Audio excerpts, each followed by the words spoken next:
Pinademolish na namin itong bodega dito sa house. Medyo luma na rin kasi yung area niya, medyo matalahib na. Tapos yung mismong structure parang nangangalawang na. Parang inaanay na rin siya sa loob. Dahil nga New Year na, gusto natin na mas maging maaliwalas yung surrounding natin para magaan din talaga yung pasok ng taon. By the way, itong nakikita nyo, ito nga pala yung mga na-accumulate na mga scraps and yung mga gamit sa loob. Actually, parang 2 truck na puno yan ng mga hindi na magagamit na mga stuff. Pero syempre, hindi naman namin lahat tinapon. Sinort out din naman namin. And meron pa rin kaming mga nabenta. Bago kasi siya naging bodega, workshop talaga to dati ni Papa. Anyway, nung natanggal na nga yung mga stuff sa loob, ang dami rin daw talaga nilang nakita ng mga parang remains ng mga animals. It's either mga pupu or nest na mga pests. Kaya kailangan din talagang linisin since may bata tayo. Actually, they're not building up, they're demolishing.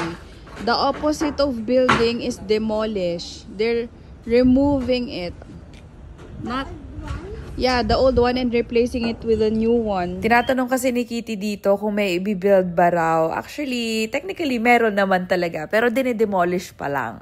Wow! Aside sa mga natapon and mga nabenta, meron kaming mga gamit na hindi kami sure kung ano pa ang gagawin namin sa ngayon. So for now, dito muna natin sila ilalagay pansamantagal. Sa papala sa inayos namin is itong pasilyo. Yun ba yung term dito? Basta yung daanan. Before kasi dyan nakatambak din yung mga ibang gamit and ngayon kinlear out na namin sila. Doon pala sa pagitan ng house at saka itatayong gazebo, merong half wall na tinibag na rin. May nakita kaming kakaiba nung naghukay pala kami dito sa may bahay. Medyo malabo lang pala yung clip kasi sa messenger lang siya nakuhanan. Pero ayan siya, inodoro sa ilalim. Siguro dito sa spot na to, meron ding bahay na nakatayo nung unang panahon na tinabunan na lang. But anyways, kaya nga pala naghukay dyan para makapagtayo ng foundation or ng poste para mas maging matibay yung gazebo natin. And for reference, ayan yung itsura based sa height ni Daddy Christian, kung gaano siya kalaki, napalaki nga yata yung gawa namin versus sa initial na plan. Tapos yung wall nga rin pala dyan sa may likod, pinaayos din pala natin yan. Mas pinakinis lang natin ng konti. Covered nga rin pala yung gazebo natin. So ayan na yung mga roof, dumating na. Initially pala, yung original na plan, nakasarado talaga siya lahat. As in, merong mga glass windows. Although na-realize naman namin na parang mas okay na lang din na open since maaliwalas din naman, mahangin din naman. Hindi na kailangan airconan pag isasara kasi kailangan aircon. Although ready naman yung structure dun sa original plan in case we change our minds in the future. But for now, ganito na lamang muna. Sa mga next episode, samahan nyo kami na i-decorate and i-finalize na tong gazebo. Pero for now, unti-unti rin muna natin i-organize yung kitchen namin. Fiesta na nga pala dito sa amin and buti na lang nakaabot yung gazebo natin. Maayos na yung wall sa likod. Ayun nga lang, hindi pa napipaintan. Tapos nakabitan na nga rin pala siya ng mga lights. Napapalitan nga rin pala yung color ng lights. Pwedeng color white lang, pwedeng medyo warm and yellowish. Tapos iba rin pala yung switch ng mga inner lights and outer lights para depende sa event,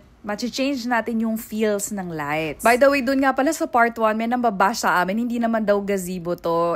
Ano ba talaga ang proper na tawag dito? Hindi ba parang modern gazebo naman talaga siya? But anyways, eto nga pala, nag-ayos na sila Daddy Christian ng mga gagamiting instruments. May mga visitors kasi tayo na pupunta. Syempre, unang-una sa listahan, yung banda namin ni Daddy Christian, which is yung Luna and Apollo. Puro mga music friends nga pala yung in-invite natin today. So next time, besties naman, once na final na talaga yung gazebo. Dumating na nga rin pala sila Rise High. So tulad namin ni Daddy Christian, mag-asawa rin sila and kasama nila yung buong family. Habang busy sila Daddy Christian mag-ihaw and tumugtog, kami ng mga Rise High girls naglaro muna sa loob. Ang dami naming nilaro ng mga board games tsaka mga playing cards. So yung favorite namin is yung Old Maid, para siyang unggoy-ungguyan. Anyways, nung kinagabihan, umuwi na nga pala sila Rise High. So nag-dinner muna kami. In fairness, ang dami nang naluto ni Daddy Christian na liempo since hapon pala. Pause muna tayo sa diet.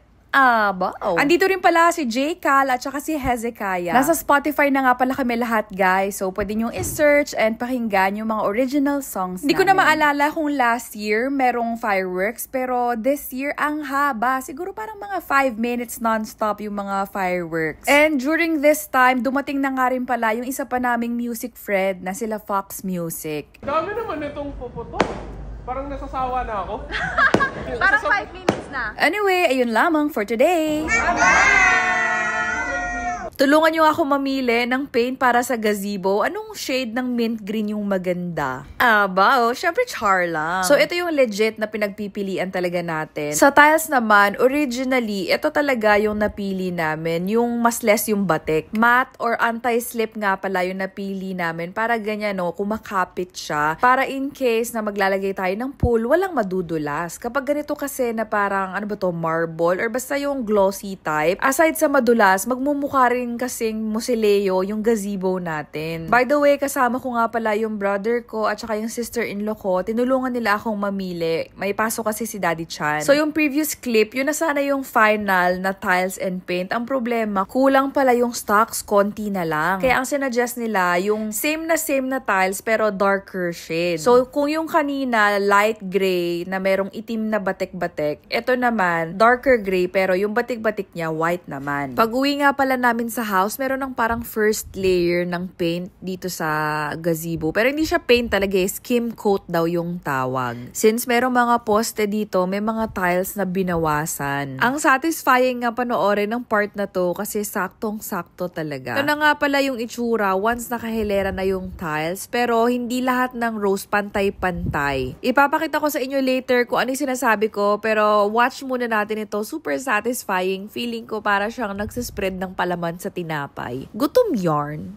And ganito yung sinasabi ko na hindi siya super duper pantay. Kumbaga parang may alternate sila sa gitna ng isa't isa. Basta guess nyo na yun. Kinoveran nga rin pala yung mga windows namin kasi may part na parang nililiha sila at saka yung paint maamoy rin para hindi masyado pumasok yung smell and dust sa loob. And I guess para maiwasan din mapaintan yung mismong jalousie. And habang may gumagawa pala, hindi rin muna kami nag-open ng aircon. And so far, ito na nga pala yung kinalabasan nung pag-paint ng wall dito sa may house. Nakapag-add na nga rin pala ng mga ceiling fan kaya ayan, super presko na dito sa gazebo. May nag-comment nga pala dito sa gazebo namin na sana daw maibalik pa yung mga halaman na dating nakalagay. Actually, hindi naman talaga namin inalis lahat, lalo na yung mga nakapot, tinabi lang namin sa gilid. Dito sa side, yung pinaka mini garden natin, tapos lalagyan natin ng parang plant box. Actually, yung around the gazebo, hindi naman siya sinementohan, lupa pa rin yun. Once naayos na lahat, ibabalik na natin yung mga plants and tataniman din natin ng grass yung around the gazebo. Kung meron kayong marirefer na mga landscape or gardening services, please let us know sa comments. Ayun lamang for today, abaw!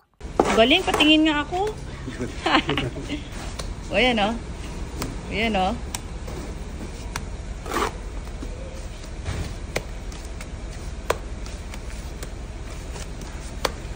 Galing ang design natin na yan ah. Ano po nga, kikinisin pa yan mo.